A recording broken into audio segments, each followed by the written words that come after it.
Radio Educación presenta Especiales Pulso.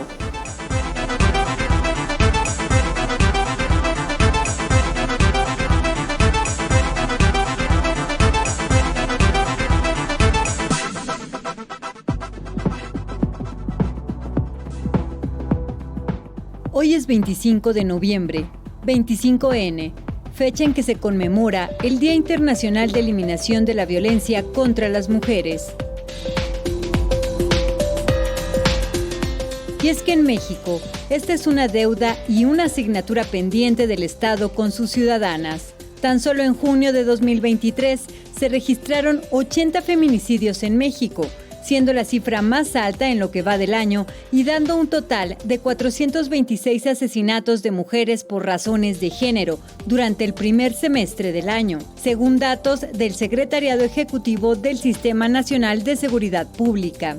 El Estado de México encabeza las cifras con 51 víctimas, seguido de Nuevo León con 36 y Oaxaca con 30. Entre los municipios con mayor número de casos de feminicidios está Ciudad Juárez con 15, Toluca con 7 y Tijuana con 6. Además, el 91.74% de los casos de violencia en contra de una mujer en México es cometido en el ámbito familiar.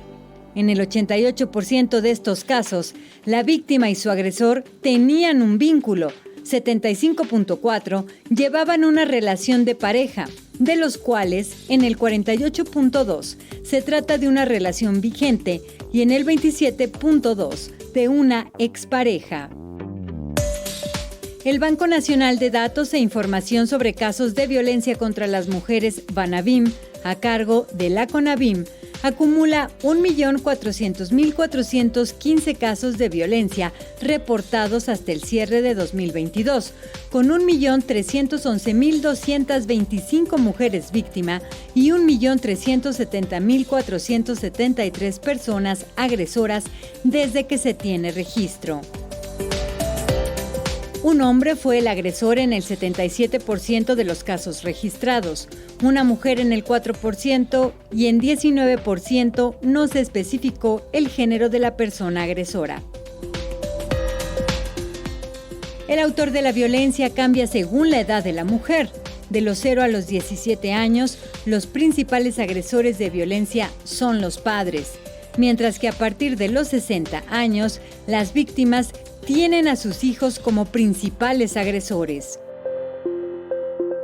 Las mujeres de 18 a 39 años son las más violentadas con el 62%. Le siguen las mujeres de entre 40 y 49 años con el 22%. ¿Pero qué tipo de violencia se reporta hacia las mujeres? 82.45% han sufrido violencia psicológica, es decir, que han pasado por actos u omisiones que han dañado su estabilidad a través del abandono, la celotipia, los insultos, la humillación, etc. 41.5% de las mujeres en México ha sufrido violencia física a través de golpes, heridas o cualquier acto no accidental que le provoque daño en su cuerpo. 23.7% de mujeres en nuestro país sufren o han sufrido violencia económica con acciones como controlar el ingreso de sus percepciones económicas para tener un dominio sobre ellas, o también cuando la percepción de un salario es menor por igual trabajo dentro de un mismo centro laboral. 10.2% de las mujeres en México han sufrido violencia sexual, es decir, que han sido obligadas a participar en algún acto sexual sin su consentimiento o han recibido conductas como el acoso verbal o la intimidación. 9.7% de mujeres en México sufren violencia patrimonial, es decir, que son privadas de bienes patrimoniales esenciales que satisfacen las necesidades básicas para vivir, como la alimentación, ropa, vivienda y el acceso a la salud. Todos estos datos según un informe elaborado por la CONAVIM. Ante este contexto, uno de los reclamos vigentes de las mujeres para este 25N es indiscutiblemente la violencia a nivel nacional en su contra, con especial énfasis en la violencia feminicidio, la desaparición y el delito de trata de personas, pues en la mayoría de los casos persiste la impunidad ocasionada por la deficiencia en las investigaciones, la poca judicialización o por la reducción de penas para los agresores en los delitos de violencia de género. Les invitamos a que se queden en este programa especial, donde hablaremos sobre la violencia hacia las mujeres y otros pendientes como la reparación del daño, la criminalización de mujeres defensoras, la revictimización, la transparencia y la rendición de cuentas y, por supuesto, la justicia con perspectiva de género.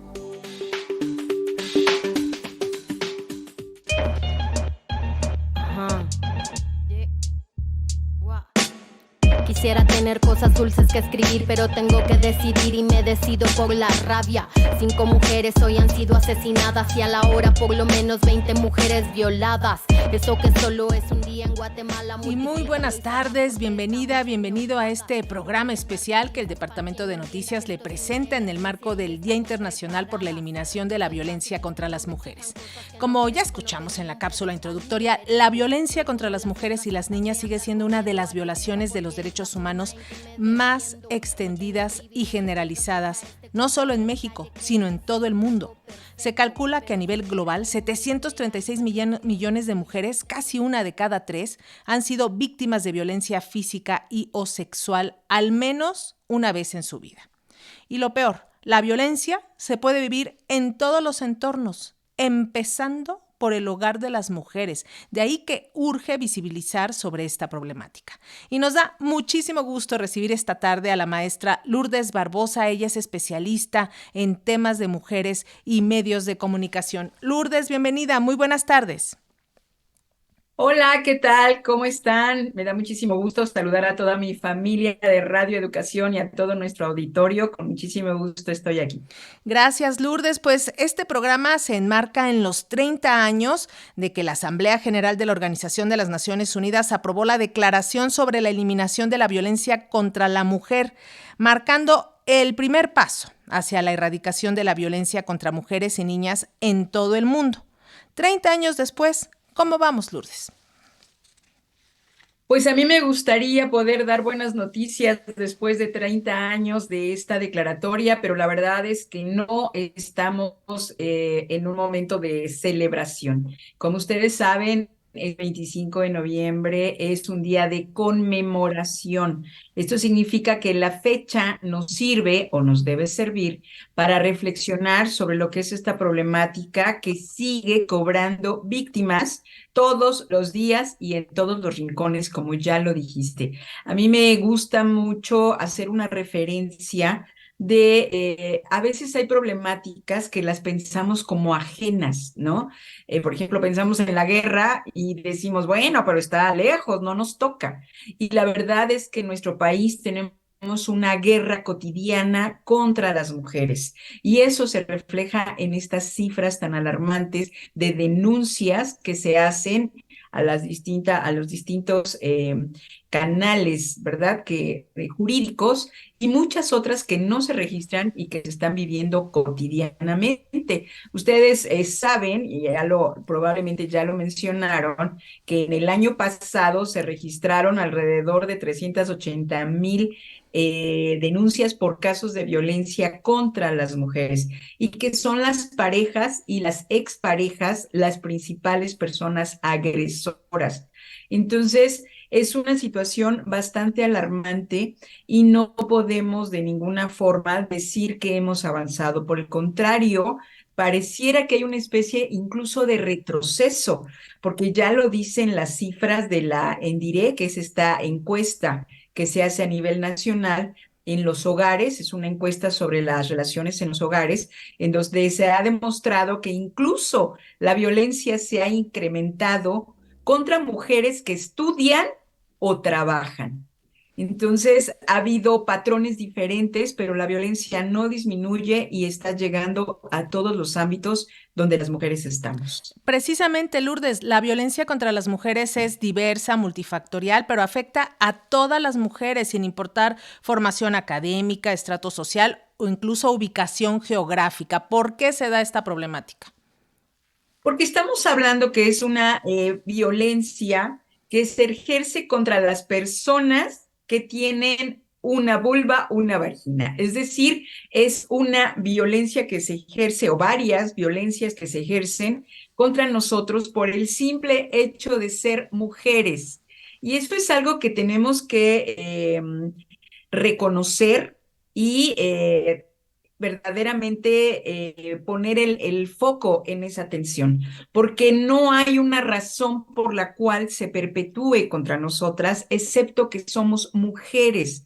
Ese simple hecho de haber nacido con esta constitución anatómica ya nos hace propensas a sufrir este tipo de abuso. Y para reconocerlo a lo largo de nuestra vida, la violencia contra las mujeres incluso se ejerce antes de nacer. Si una mujer está embarazada, la primera pregunta que se le hace es si es niño o si es niña. Y a partir de ahí viene una categorización que ya empieza a ejercer violencia. Es decir, en este caso del ejemplo del embarazo, pues la respuesta casi siempre es cuando preguntan, oye, ¿qué va a ser? Y la mamá responde, niña, hay un sesgo así como de, ay, esperábamos un niño, ya te hacía falta el niño, ¿no? Como desde ahí empieza esa categorización y desde ahí empiezan las manifestaciones de violencia contra nosotras. Y es esto, o sea, no importa la clase social, el nivel socioeconómico, no importa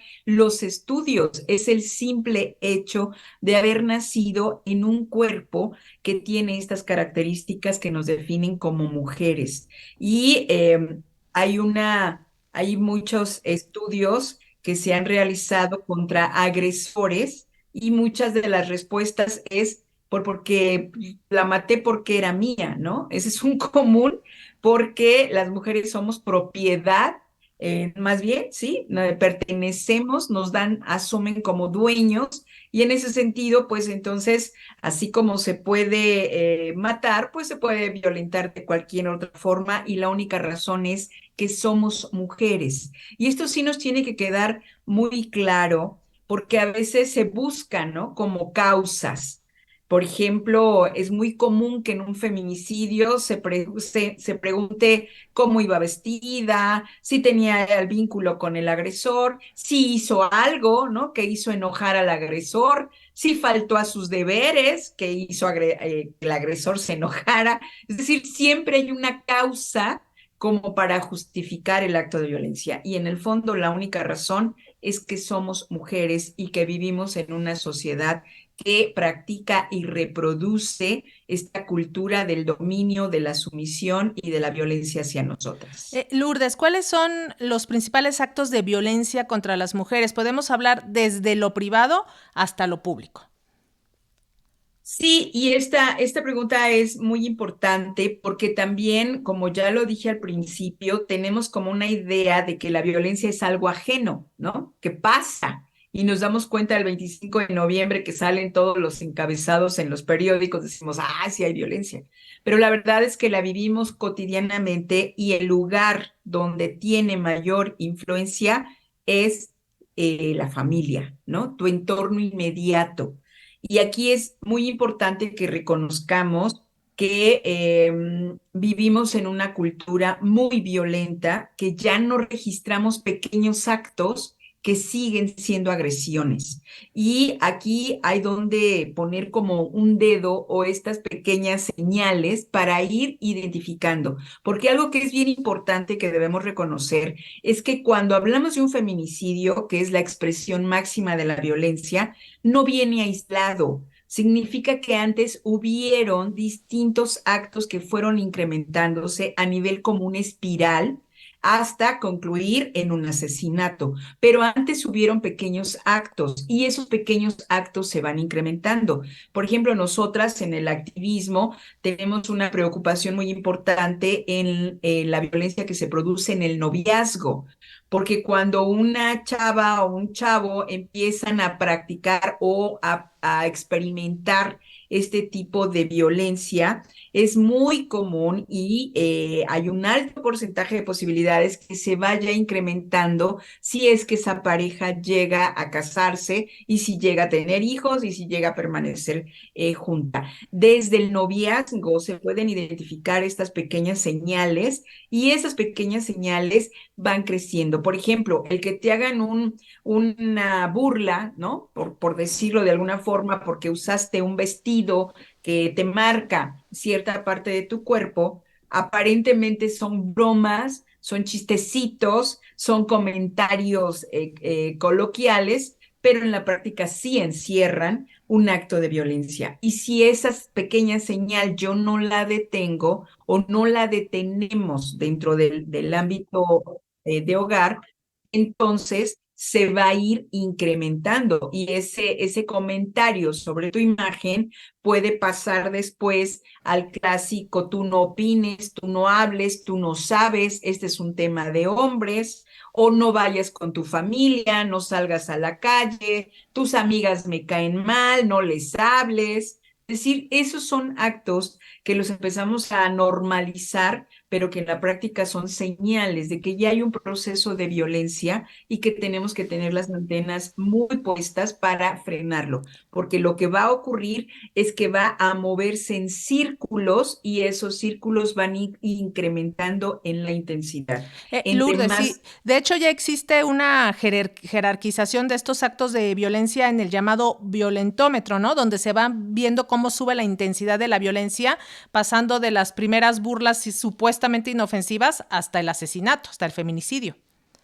Así es, el violentómetro es un instrumento que crearon mujeres, unas compañeras estudiantes del Politécnico y ha sido un recurso que se ha ido a todo el país. Pero algo que yo quiero puntualizar al respecto a estos círculos que yo te digo es lo que se conoce como el círculo de la violencia, que ocurre una agresión, ¿no? El varón puede golpear, por decir algo, a la mujer, se enojó, la golpea y luego viene un proceso de arrepentimiento del propio varón, y luego viene lo que se llama la luna de miel, en donde, pues, ¿sabes qué? Te pasaste, mira, pero no me hagas enojar y te invito a cenar, o vamos al cine, o le compramos zapatos a los niños, y ya todo muy bonito y muy precioso, hasta que se vuelve a generar nueva tensión y viene una agresión más fuerte. Estas agresiones van incrementándose, y a esto se le conoce como el círculo de la violencia, y es muy importante identificarlo, porque las mujeres cuando experimentamos la violencia, pero viene esta parte de ya no lo voy a hacer,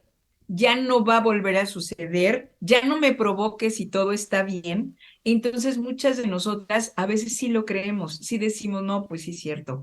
Incluso asumimos como culpas, nos empezamos a sentir como provocadoras, sí, yo lo hice enojar, estaba cansado, y pues no tenía dinero, y entonces empezamos a asumir y a cargar con una culpa que desde luego no nos corresponde, porque no es un asunto que tenga una causa, sino que corresponde a una situación de género. Y tenemos que tenerlo muy claro porque no corresponde a lo que yo hice o no hice. Ese no es un motivo de la violencia, ni para mí recibirla, y que también los varones lo sepan. No hay una sola justificación para violentar a una mujer.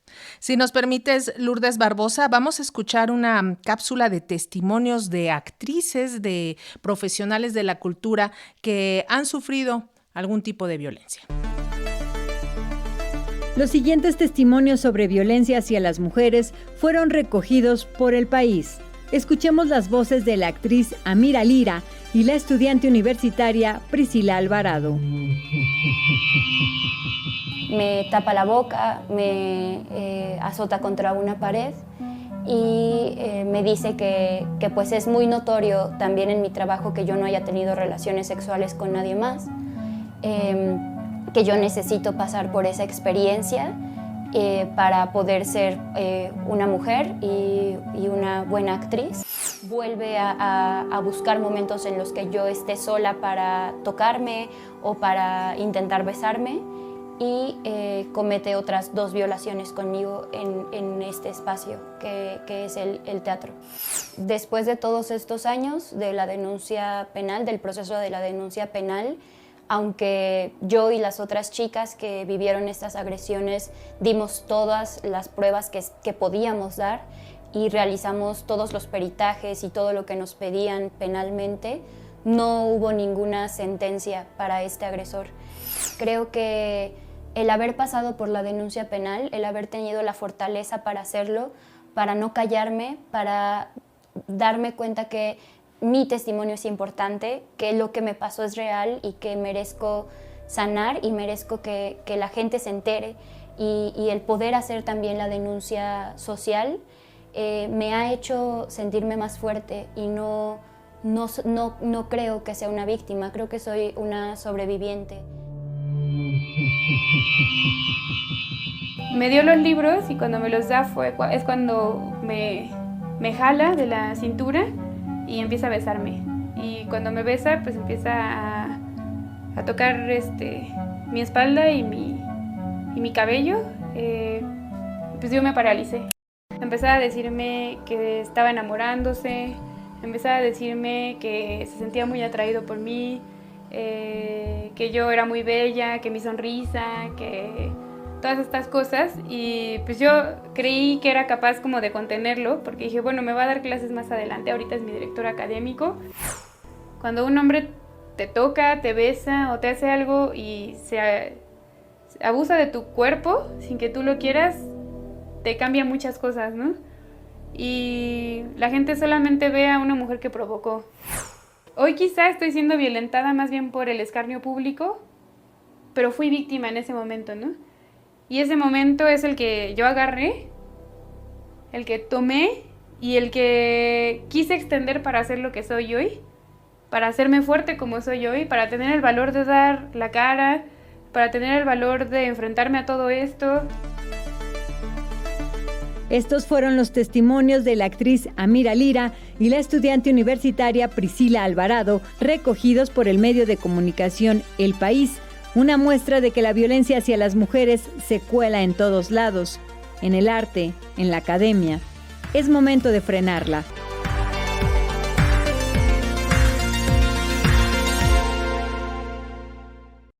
Y retomamos la conversación con la directora de la Asociación Mujeres en Frecuencia, la maestra Lourdes Barbosa, especialista en tema de mujeres y medios de comunicación.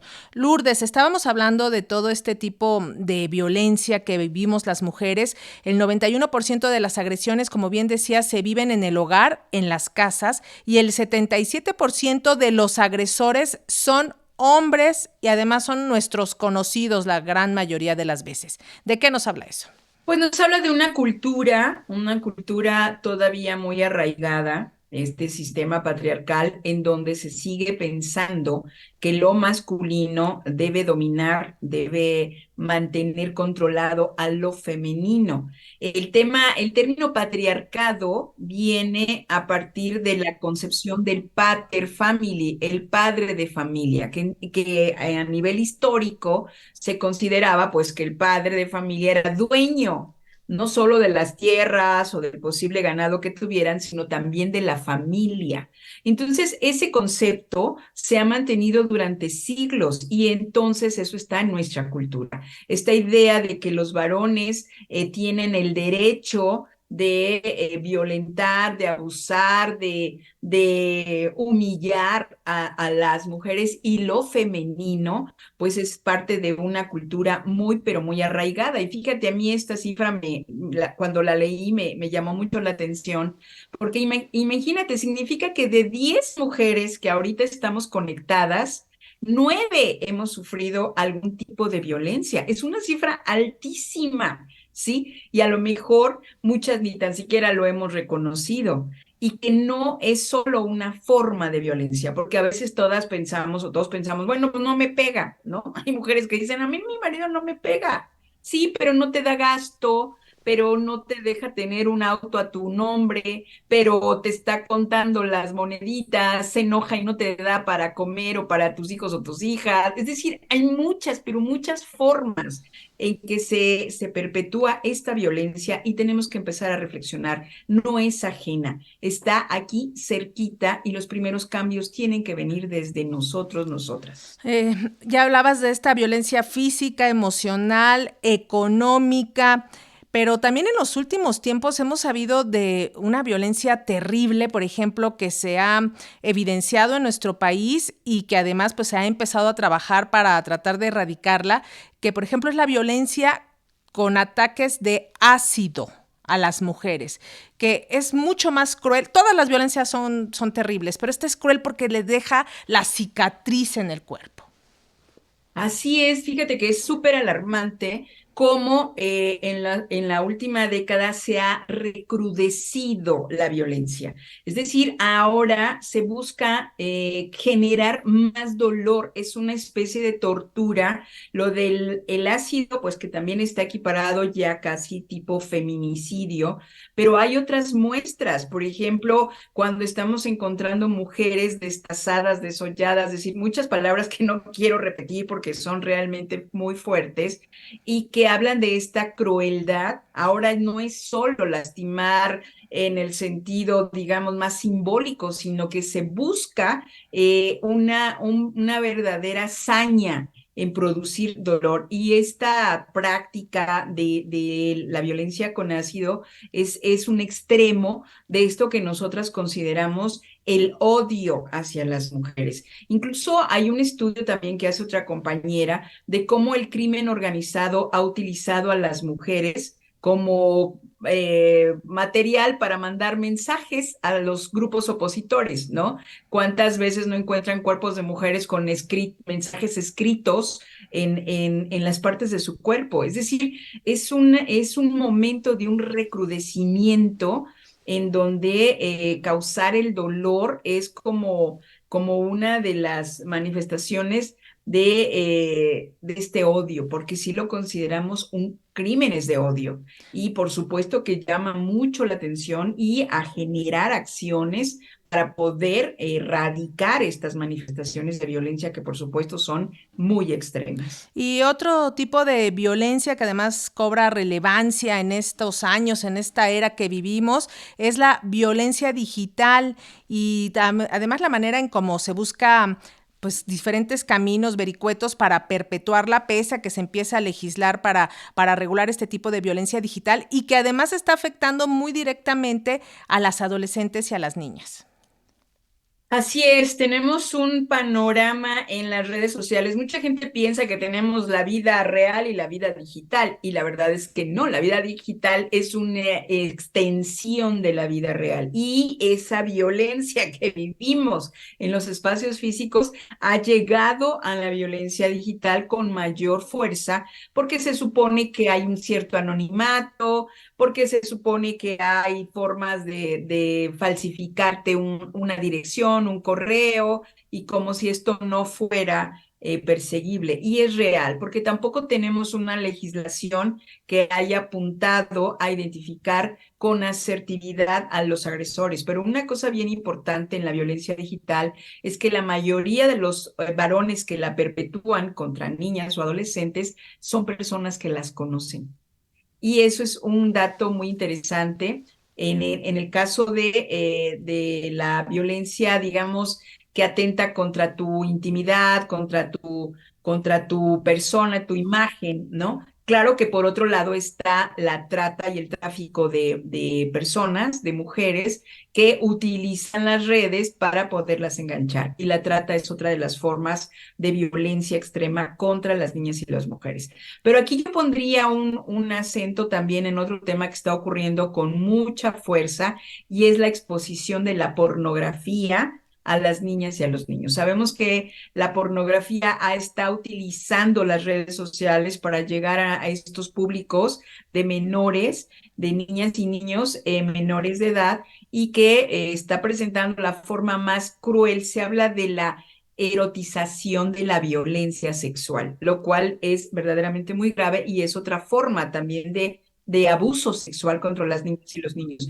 Yo en este tema quiero puntualizar también que la pornografía que estamos recibiendo ahora en este país promueve mucho la violencia incestuosa, es decir, entre personas que tienen un vínculo familiar. Y pues ahí están las cifras. Las principales denuncias de violencia, de violación, ocurre por niños o niñas, y las personas agresoras pertenecen al círculo inmediato, que es familiar o personas conocidas. Entonces, las redes se han utilizado con estos fines y esa violencia pues está teniendo repercusión en nuestras infancias, en nuestras adolescencias. Y Lourdes, a 30 años de esta declaración de la ONU para eliminar la violencia contra las mujeres, ¿qué hace falta para ir más profundamente contra esta problemática? Yo dejaría un mensaje a dos niveles. Uno, lo que sí tiene que ver con política pública, porque si bien tenemos el mejor momento en cuanto a leyes, hay muchísimas leyes ahora que nos deberían garantizar la vida libre de violencia, también ha faltado mucha voluntad política para efectivamente aterrizarla. Ya lo verán en otro terreno, pero sabemos que hay una doble victimización de las mujeres cuando van a presentar una denuncia, y ahí no es la ley, es quien la está aplicando. Por eso necesitamos cerrar esos candados y que esto no siga ocurriendo. El llamado, por un lado, es hacer efectivas las leyes, aplicar política pública, pero yo quiero dejar otro mensaje más puntual, que es: ¿qué puedo hacer yo en mi entorno inmediato? Y en el entorno inmediato, lo primero que tenemos que hacer es identificar si estoy pasando por una situación de violencia o si estoy generando una situación de violencia. Que nos hagamos como este autoexamen, porque está en nuestras manos el poderla frenar, y no solo por nosotros, sino por lo que significa en generaciones futuras. ¿Qué tipo de país esperamos donde vivimos con tanta violencia cotidiana y donde a las mujeres las estamos cercenando en sus derechos? Y muy interesante este momento, porque estamos por iniciar, ya inició este proceso electoral donde habrá tantas mujeres candidatas, y que seguramente tenemos que estar observando lo que se refiere a la violencia política. Por eso esta observación tiene que ser primero en el ámbito inmediato, que soy yo y mi familia, mi ambiente laboral, y estos espacios donde yo puedo hacer ya cosas para frenar y erradicar la violencia, porque es una responsabilidad colectiva. Pues te agradecemos muchísimo, maestra Lourdes Barbosa, directora de la Asociación Mujeres en Frecuencia. Es una gran especialista en tema de mujeres y medios de comunicación. Gracias por estos minutos con las audiencias de Radio Educación. Tu casa. Con muchísimo gusto, muchísimo gusto. Un saludo a toda mi familia en Radio Educación, a toda la audiencia. Muchas gracias por este espacio. Hasta luego.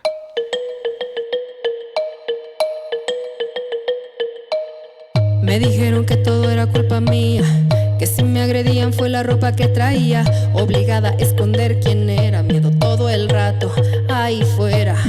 Me negaron desde nacimiento voz y ahora creen poseer mi cuerpo. Dímelo, por favor, ay, cómo no estar enojada si están matándonos. He estado indiferente, nadie vio. No vandalizamos, ponemos el cuerpo. Nuestras vidas no le importan, no hay respeto. Vaya a ver las cifras, no le miento. Feminicidio más del 90%. Y el otro gran tema que tiene que ver con estas acciones para combatir la violencia contra las mujeres tiene que ver sin duda con el marco legal. Y para explicarnos cómo han avanzado las leyes en torno a la defensa de las mujeres, pero también los vacíos, contamos con la presencia aquí en el estudio de Radio Educación de la jurista Claudia Barrón. Ella es especialista y consultora en el marco normativo de atención a las mujeres víctimas de la violencia. Muchísimas gracias, Claudia, por venir a las instalaciones de Radio Educación. Muchísimas gracias a ustedes por la invitación. Para mí es un gusto estar aquí. Gracias, Claudia. Pues en estos 30 años de conmemoración del Día Internacional para la Eliminación de la Violencia contra las Mujeres, ¿cómo ha cambiado el marco legal en México? Sin duda ha habido avances importantes. A ver.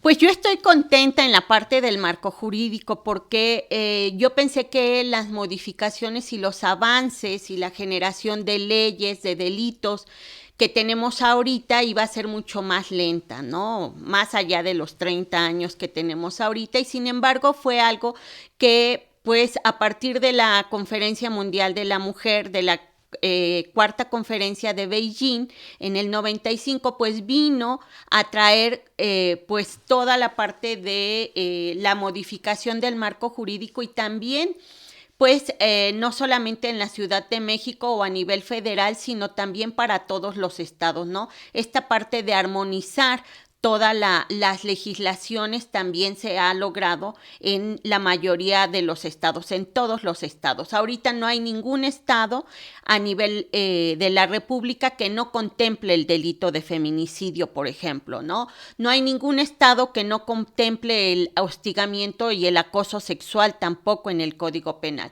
Y sí ha sido como, pues,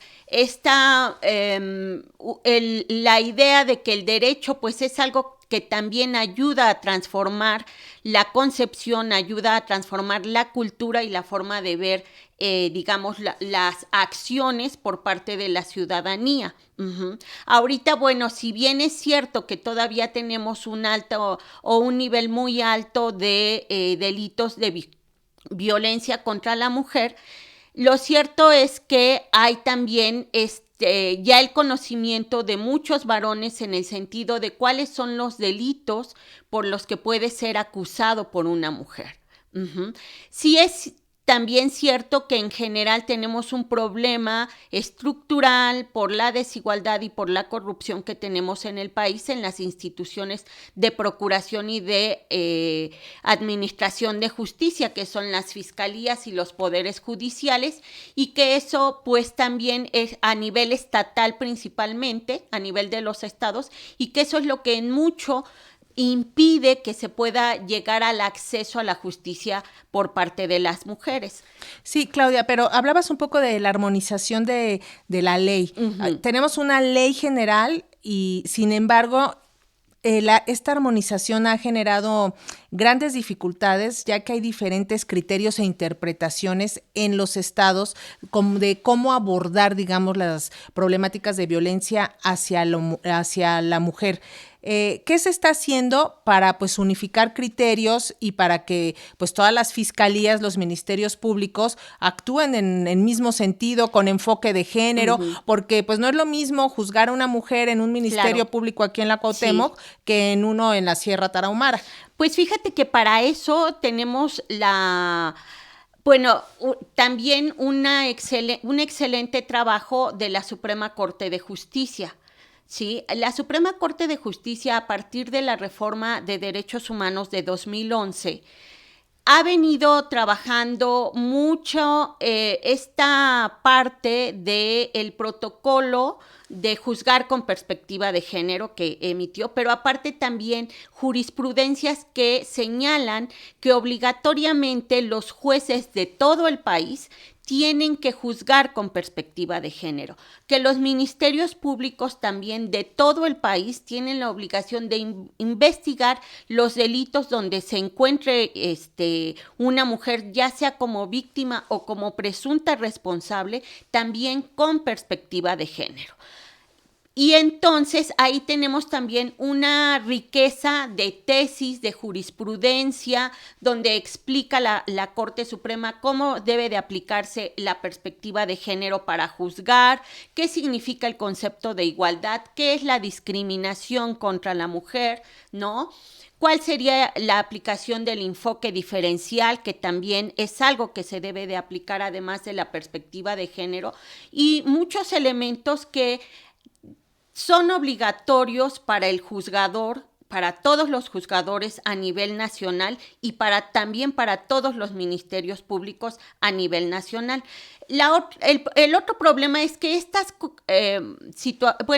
toda esta información, digamos, que ha tardado en llegar también a las universidades, a las escuelas de derecho y a las generaciones de abogados que todavía están litigando, pero que no fueron formados desde la perspectiva de derechos humanos y de género. Pero esa capacitación, digamos, yo ya entro a un ministerio público, ¿no debería de, cuando yo entre, me den mi capacitación? Sí, y en la parte de los ministerios públicos podríamos decir que la mayoría, porque yo tengo 30 años capacitando funcionarios públicos, entonces en todo el país, he tenido la suerte de ir a todos los estados, entonces tendríamos que decir que ya hay una buena parte de funcionarios que sí se encuentran capacitados. El problema también son las resistencias culturales que se tiene a eso, ¿no? Igual que digamos que en cualquier transformación cultural hay también resistencias que se generan a aceptar estos nuevos conceptos, a aplicar estas nuevas leyes también, ¿no? Porque todavía muchos tienen resabios de machismo, resabios de una concepción cultural tradicional sobre el papel de las mujeres y sobre el papel de los hombres, ¿no? Sí, en ese sentido, Claudia, ¿cómo va el asunto de la creación de las fiscalías especializadas, que se han impulsado mucho esta idea, y los centros de justicia para las mujeres? Bueno, la mayoría de los centros de justicia para las mujeres han sido programas que se han generado y que ahorita digamos que tienen digamos que se ha detenido. Donde haya alerta de violencia de género, en los estados donde hay alerta de violencia de género, pues sí hay, digamos, que un avance en la instalación de los centros y de las fiscalías especializadas.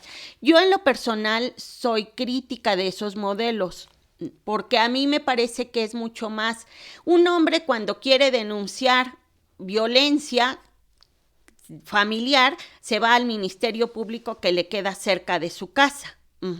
Una mujer que quiere denunciar violencia de género o algún delito, no la quieren atender ahí porque la mandan al área especializada, que puede ser que le quede a 1 hora, a 2 horas de donde vive, ¿no? Aunque en la Ciudad de México, por ejemplo, ya tenemos 5 centros de justicia, tenemos uno en Cuauhtémoc, tenemos el de Azcapotzalco, tenemos el de Magdalena Contreras, tenemos el de Tlalpan, bueno, son 4.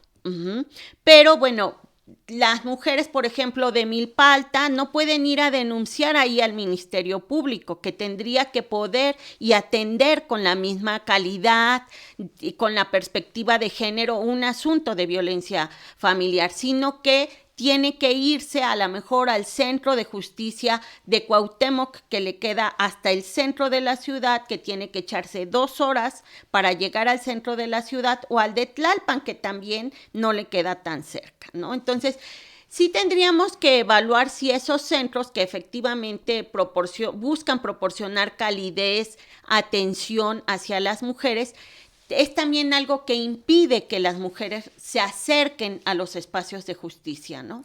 En este marco de armonización de la ley, de llevar la justicia con enfoque de género hacia las mujeres, ¿cómo está funcionando este Sistema Nacional para prevenir, atender, sancionar y erradicar la violencia contra las mujeres? Entiendo que es una idea más integral de cómo atender esta problemática.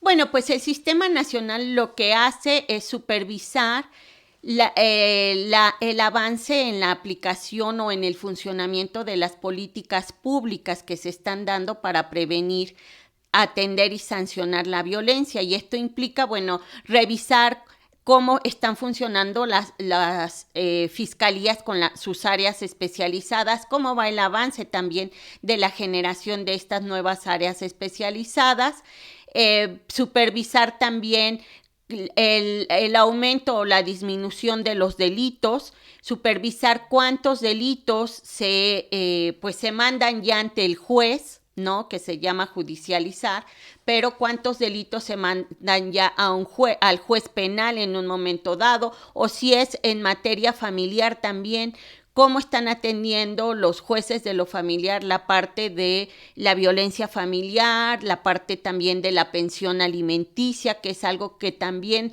la violencia económica, ¿no? Que se ejerce también es algo muy, muy cotidiano de las mujeres, ¿no? Algo muy bueno es que esté esta ley donde ningún hombre que sea deudor alimentario pueda llegar a tener un puesto de elección, ¿no? Entonces, esa parte es también como una medida para disminuir el que los hombres sigan siendo pues deudores alimentarios. Pero claro, lo ideal sería que se trabajara también en la cultura en donde se diga que todas estas acciones cómo afectan a la sociedad en conjunto, ¿no? Cómo afectan, por ejemplo, a un hijo al que no le dan la pensión alimenticia, cómo afectan a la sociedad porque ese hombre no ha sido responsable, y pues que tiene que ver también con lo que llamamos pues esta idea patriarcal de lo que se llama el amor romántico, ¿no? En donde estamos educados hombres y mujeres en esta idea del amor romántico, donde la mujer tiene un papel en ese amor romántico, el hombre tiene otro papel, y cómo ahí pues se entrelazan estas conductas, ¿no? De que la mujer tiene que ser de una manera y el hombre tiene que ser de otra, ¿no? Y claro está que eso es lo que hay que modificar. Yo realmente en este momento te puedo decir que estoy bastante contenta con los libros de texto nuevos que hay, porque tengo una sobrina que va en 5º año y ella me platicó cómo se tuvo su clase sobre el embarazo adolescente y todo lo que le estuvieron diciendo, ¿no? Y cuando revisé el libro, una de las primeras cosas que viene en ese libro es una experiencia de una mujer que va a una marcha contra la violencia hacia las mujeres.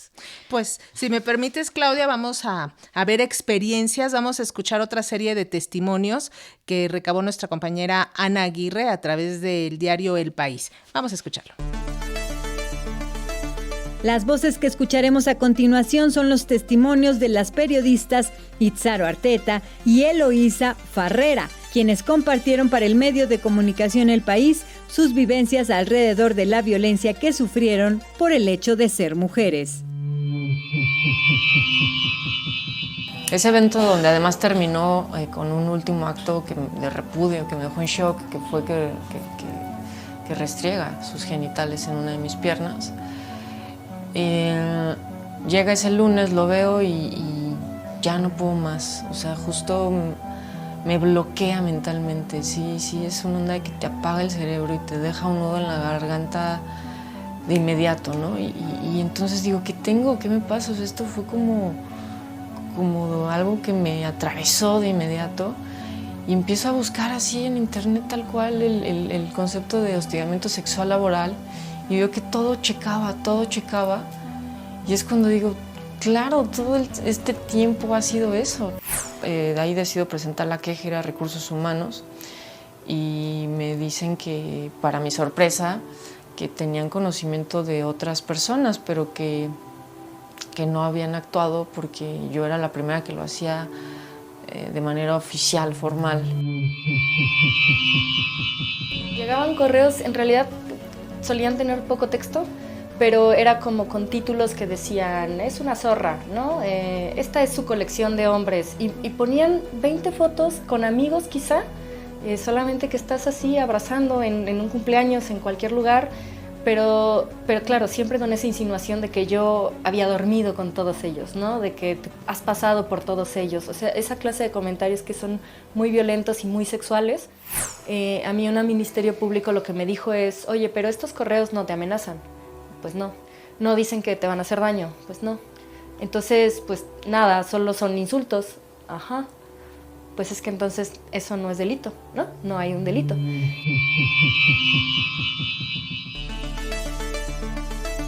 Escuchábamos los testimonios de las periodistas Itzaro Arteta y Eloísa Farrera en entrevista para el medio de comunicación El País. Con ellos corroboramos nuevamente cómo la violencia hacia las mujeres toca cualquier ámbito de la vida, de la sociedad.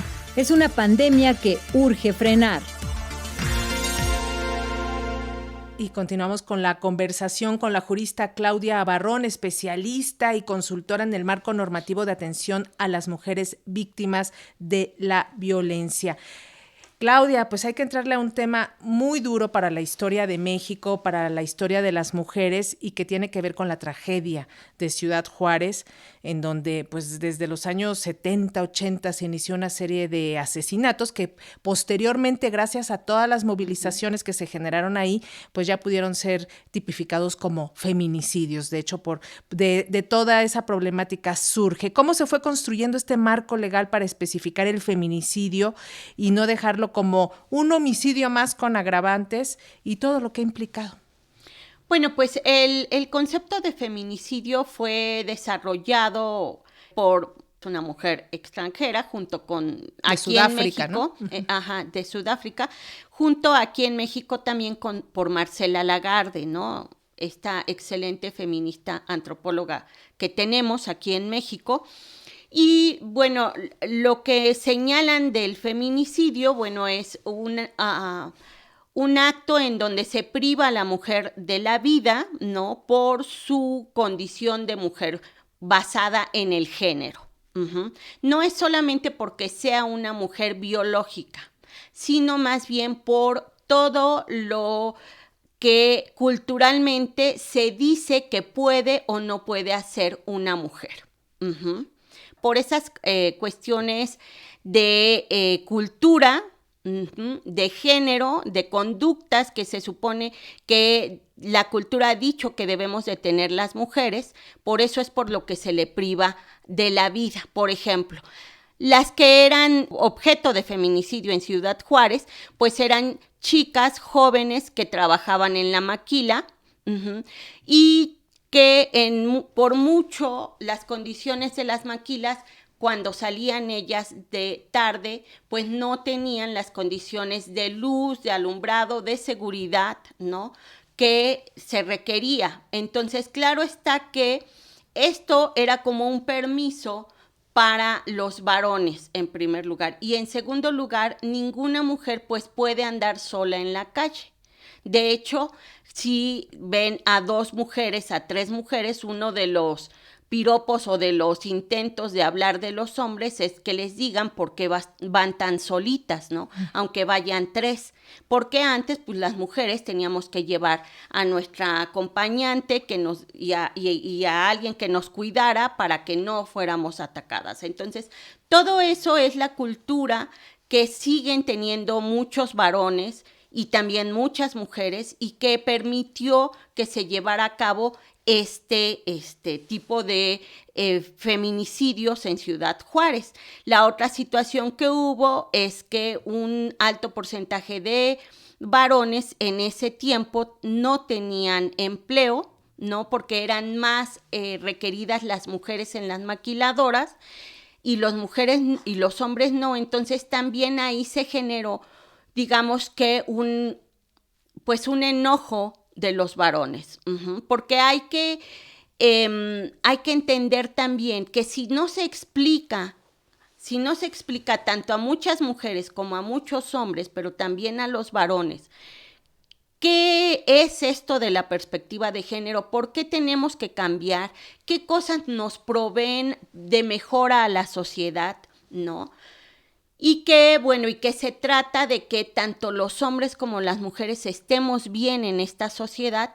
Muchos hombres, dentro del machismo en el que están formados, pues ven esto como que las mujeres queremos ser más que ellos, ¿no? Ese es también el prejuicio que hay con el feminismo, ¿no?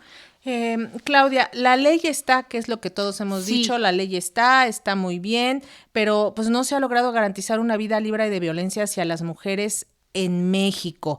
¿Qué condiciones se entrelazan para que esto pues no suceda? Porque se estaba dando a conocer la información, los homicidios en México bajan, pero los feminicidios suben. ¿Por qué? Si tenemos un marco legal que debería ayudar a bajar la violencia. Bueno, yo creo que sí es cierto que ahora se están registrando todos los feminicidios, ¿no? Antes había muchos feminicidios que se pasaban porque se había suicidado, que se pasaban porque se había ahogado, ¿no? Cuando estaba bebiendo, y yo creo que ahora, porque ya todos los estados tienen su protocolo para la atención de feminicidios y se está siguiendo lo que estableció la sentencia de Campo Algodonero, que todos las muertes de mujeres tienen que iniciar a ser investigados siempre como feminicidio. Si no es feminicidio, ya se descarta, pero siempre al inicio de la investigación se tiene que registrar como feminicidio. Así se establecen los protocolos. Entonces, yo sí soy de la que creo que es lo que sucede es que se están aplicando ya los protocolos. Pues una idea final con la que te despides, Claudia. Pues yo creo que tenemos que, de todos modos, ser optimistas y pensar que así como hemos cambiado muchas cosas, los hombres y mujeres en el país, vamos a poder eliminar la violencia contra las mujeres. Yo le apostaría mucho más a las nuevas generaciones. Claro, también apelaría mucho a los hombres, ¿no? Los hombres ahorita tienen la tarea de trabajar mucho su problema de violencia en las relaciones también entre ellos mismos, ¿no? Porque si se siguen relacionando de manera violenta entre ellos mismos, no permiten la transformación y el acercamiento a la ternura de muchos hombres que sí necesitamos. Pues te agradecemos muchísimo, jurista Claudia Barrón, especialista y consultora en el marco normativo de atención a las mujeres víctimas de la violencia, por haber acudido a las instalaciones de Radio Educación y por darnos todo tu conocimiento. Muchísimas gracias. Gracias a ustedes. Buenas tardes. Buenas tardes.